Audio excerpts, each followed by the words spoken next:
Welcome to the Pod-Key summary of David Irving. Today's story is about David Irving, and really about what happens when a historian stops following evidence and starts bending it to fit a cause. He began with a reputation for deep archival work and a knack for dramatic storytelling. But over time, that turned into selective sourcing, Holocaust denial, and a career built as much on spectacle as scholarship. The turning point was the 2000 libel trial, where his methods were pulled apart in public, and the court concluded that the distortions weren't accidental. One reason Irving stayed influential for so long is that he didn't start out on the fringe in the way people sometimes assume.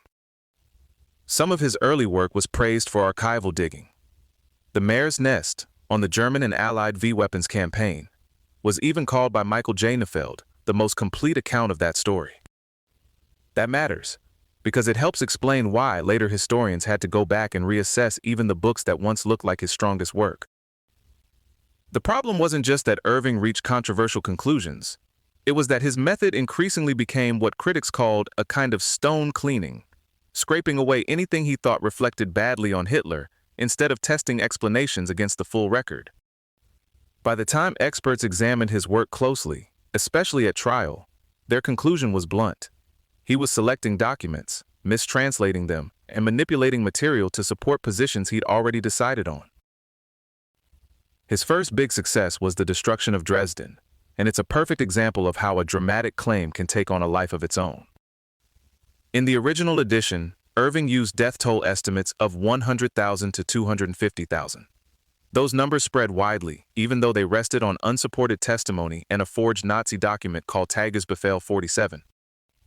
Later, he lowered the estimate to 50,000 to 100,000, but in speeches, he kept promoting figures of 100,000 or more, even after backing away from the original claim.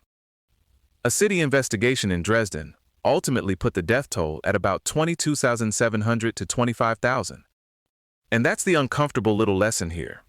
Once a huge number gets into public memory, especially one tied to horror, it can stick around long after the sourcing underneath it falls apart. In Hitler's War, Irving pushed a version of Hitler as a rational leader who was largely betrayed by subordinates.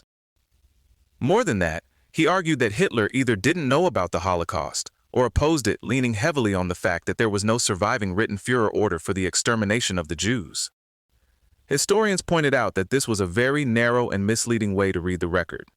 The documents Irving relied on were undated, ambiguous, and didn't fit with the broader mass of evidence. Over time, this didn't soften. It hardened. By the late 1980s, he had moved from minimizing Hitler's responsibility to openly denying mass gassing. That shift followed his collaboration with Ernst Zundel and his embrace of Fred Leuchter's so-called report, which was presented as scientific but relied on flawed assumptions and was rejected as evidence. The real public reckoning came in 2000. When Irving sued Deborah Lipstadt and Penguin Books for libel. That case ended up becoming the most detailed test imaginable of his scholarship, because the defense went line by line through his books, speeches, translations, and statistics. Justice Charles Gray concluded that Irving was an active Holocaust denier, an anti-Semite, and a racist, and that he had deliberately misrepresented evidence in order to clear Hitler of responsibility. Historian Richard J. Evans testified that not one of Irving's historical works could be trusted as an accurate representation. That's a devastating judgment for any writer, but especially for someone whose entire public identity rested on being the guy who claimed everybody else had the documents wrong. The fallout was severe. Irving was hit with enormous legal costs, went bankrupt, and lost his home. Another thread running through all of this is that Irving understood controversy as a tool, not just a risk. He reportedly kept a filing cabinet of unreleased documents and said he'd bring them out whenever his name had disappeared from the newspapers. That gives you a sense of the performance instinct here. Publicity wasn't just a byproduct. It was part of the engine. You can see it in moments, like the 1983 Hitler Diaries press conference, where he disrupted Hugh Trevor Roper and turned the event into a spectacle, even as his own claims shifted. He also tried to move from writing into politics and organizing, with projects like the failed Focus Party in 1982 and later appearances alongside neo-Nazi and Holocaust denial groups. So the path wasn't simply from respected author to disgraced author. It was also from revisionist argument into open extremist activism.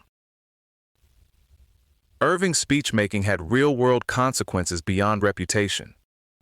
Countries including Germany, Italy, Canada, Australia, and New Zealand restricted his entry or expelled him. Austria arrested him in 2005 under its law against Nazi activities, and after he pleaded guilty to denying or trivializing the Holocaust, he was sentenced to 3 years in prison.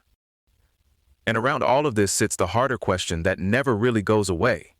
When institutions invite someone like this to speak, does public confrontation expose the claims, or does it hand over legitimacy and free publicity? That debate followed invitations to places like the Oxford Union and the Norwegian Festival of Literature in 2009. And there still isn't a tidy answer that makes everyone comfortable.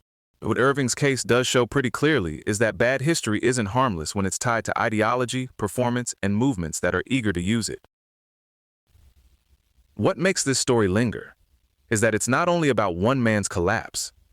It's about how authority can survive on confidence and drama for a surprisingly long time, even when the evidence underneath it is shaky.